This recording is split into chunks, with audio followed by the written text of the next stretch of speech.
So I'm replacing this wall AC unit. It's a 12,500 BTU wall unit with a 12,000 BTU mini split system. So I already removed the faceplate and I have to get it out of the wall. So that's going to be a little bit of work. So that's the first step of the process. So the wall unit is out. So now I can start installing the new mini split. And here are the 3 boxes. The big box is the outside unit, the small box is the inside unit, and the rest are like wiring and tubing. I also have my gauge set here that I'm going to use to check the pressure once the outside unit is hooked up. So here's the outside unit unpackaged and the inside unit. There's really not a lot in the package, it's just a manual and a few small items. So here's the rest of the items that came in the third package. Here's the power cable, the one that goes from the indoor unit to the outdoor unit. Then this is vinyl wrap that you're gonna wrap around the tubing and the drain hose also. There's another roll of it. I don't know what this is. This is sealing clay. This is the tube that goes through the wall, which I don't know if I'm gonna use, but probably this is the fitting where it comes out of the wall. So that should actually fit right on here, and it does perfectly. And so that's what's in the package, not a whole lot of things. So I framed out the area where the wall unit was installed, and I'm gonna install the drywall now. So the drywall sheet fits perfectly in the spot here, so I'm just gonna screw it down. Drywall is now secured in place. So I cut out the hole where the tubing goes through. So the bracket is now installed, and I also mudded the fresh drywall. I'm not gonna finish it before I install the. I'm gonna install the split AC first. I'm gonna finish it later.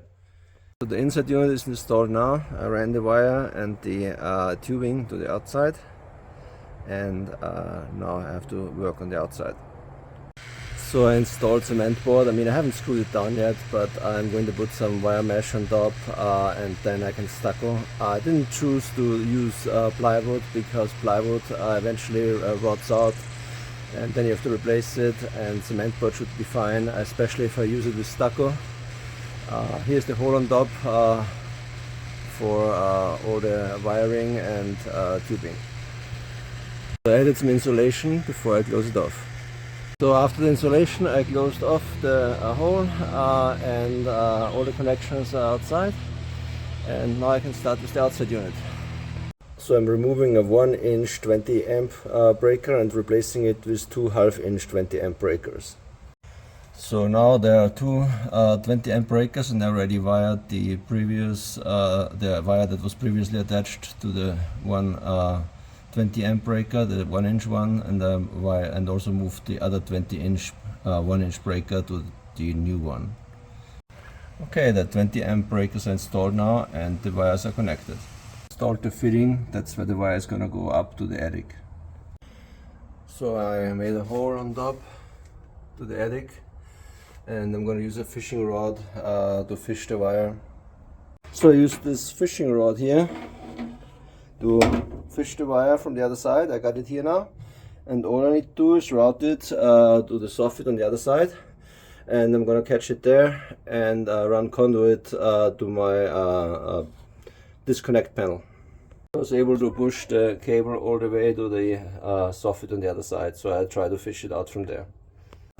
So here's my cable. I was able to run successfully my cable all the way to the other side. That's a 12-2 cable for 20 amps.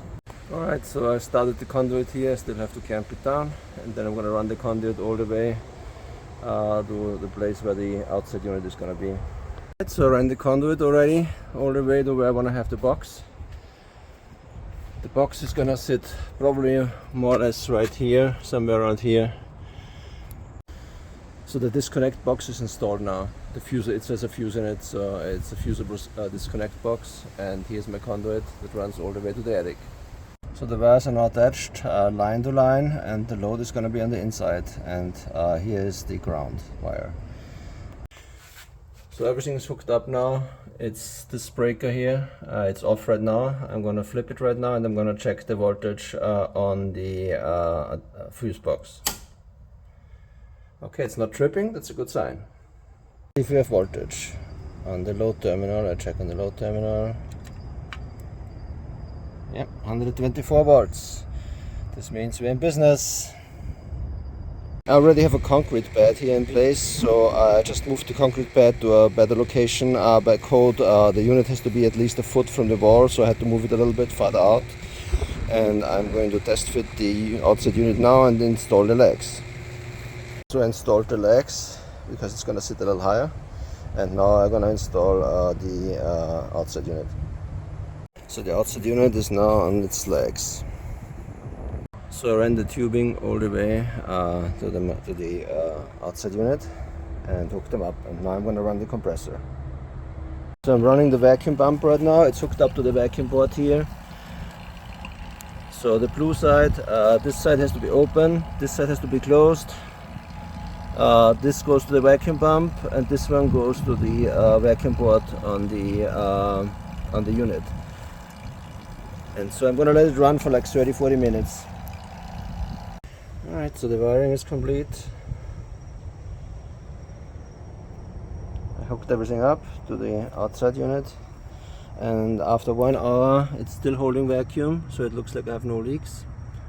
This means I'm going to release some Freon in a moment to see if it also holds under pressure. So everything is working already. Let's see what temperature I'm getting here.